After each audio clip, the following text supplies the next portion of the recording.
I am currently in Aswan, the southernmost city in Egypt, and it's 4 a.m. right now. It's super early, but we have a very early start. We are going to the Abu Simbel temple. I'm getting quite late, so I'm gonna rush. Let's go. So after a 4-hour bus journey, we have finally arrived at Abu Simbel, the thing I wanted to see the most in Egypt.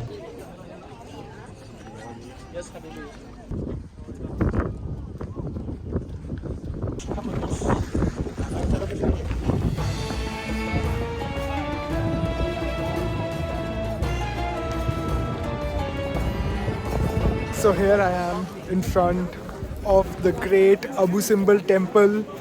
It is the second biggest man-made attraction in Egypt. And look at it, it's so grand. I don't know if the camera is doing justice to it. So there are two temples here. One is the main Abu Simbel temple that was created for King Ramses, and the one beside it, the smaller one, was created for his queen Nefertari, and they were originally located on those banks right there, 200 meters away. But because of the construction of the dam, the water levels were rising, and that posed a risk to the temples. So, in 1964, UNESCO carefully moved the two temples 200 meters away, and this by far is the most difficult archaeological project in human history. And if you can see, the temples actually face towards east, and that's because in ancient times the kings believed that the sun was the god, and they wanted to face the god when the sun rose in the east. And if you notice, the second head is actually destroyed, and people believe that it was destroyed 5 years after the construction of the temple because of an earthquake.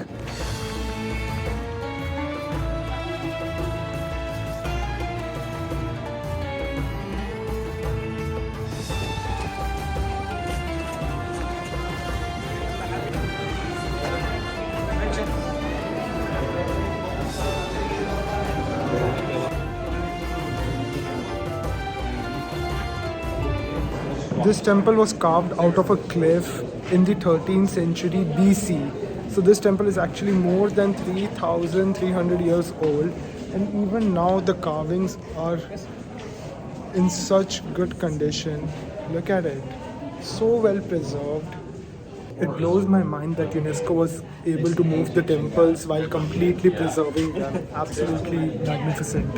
There are a lot of such small rooms within the temple with all these depictions of different events. Now, I don't know, I can't explain what's happening in these events. The guide told us a bit about it, but I wasn't paying that much attention.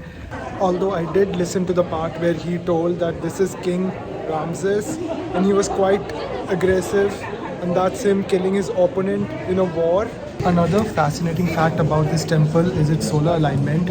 There are 4 gods at the back wall, and the leftmost is Pla, the god of darkness.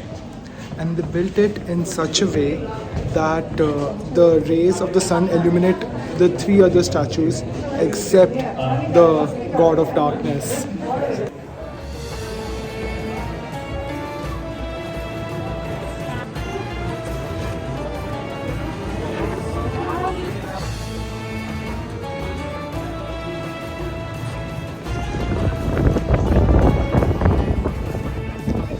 Another archaeological mystery about the temple's solar alignment is how the rays of the sun go inside the temple only twice a year, and this is during the planting and flooding season. These seasons represent the birth and the coronation of King Ramses. Just incredible.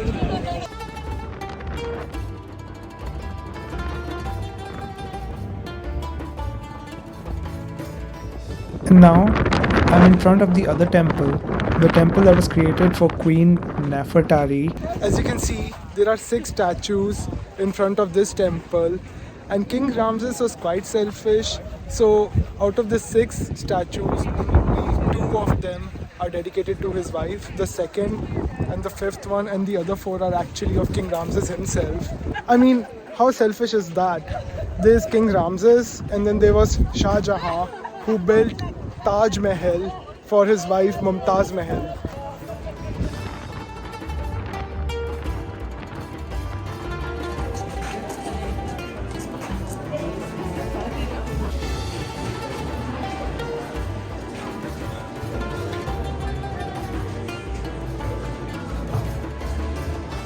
From inside, this temple looks quite identical to the other temple but just smaller, and also there are no smaller rooms within this temple like the other temple. This, guys, is the cross equivalent for the Egyptians. They used it to worship the gods. Here also you can see how aggressive King Ramses was. He literally put his bow through his opponent's head. If you want to visit the Abu Simbel temple but don't want to drive 300 kilometers from Aswan, you always have the option to directly fly into the Abu Simbel airport. They actually built the airport because millions of tourists come to Abu Simbel.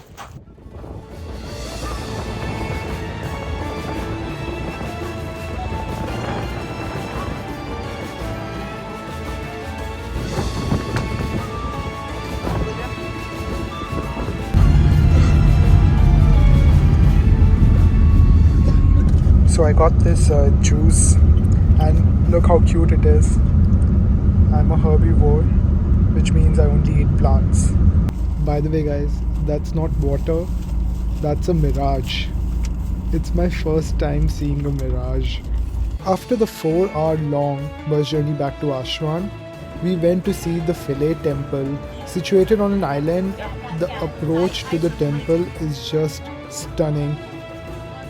Also known as the Temple of Love, the temple was built by the Ptolemaic, dedicated to the goddess Isis, her husband Osiris, and her son Horus. The temple is very important since it is one of the last places where the ancient Egyptian religion survived after the arrival of Christianity until 550 AD.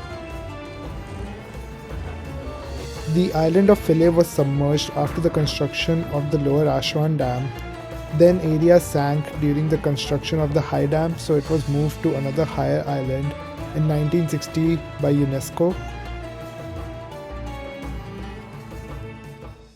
So after Abu Simbel, we have finally arrived in Aswan to board our Felucca cruise. That's the one right there. And as you can see, we'll be sleeping in the open there. And it's really cold nowadays, so let's see how that goes. I'm a little nervous. Some people in the group are opting to go back to the hotel to sleep at night, but this will be an adventure.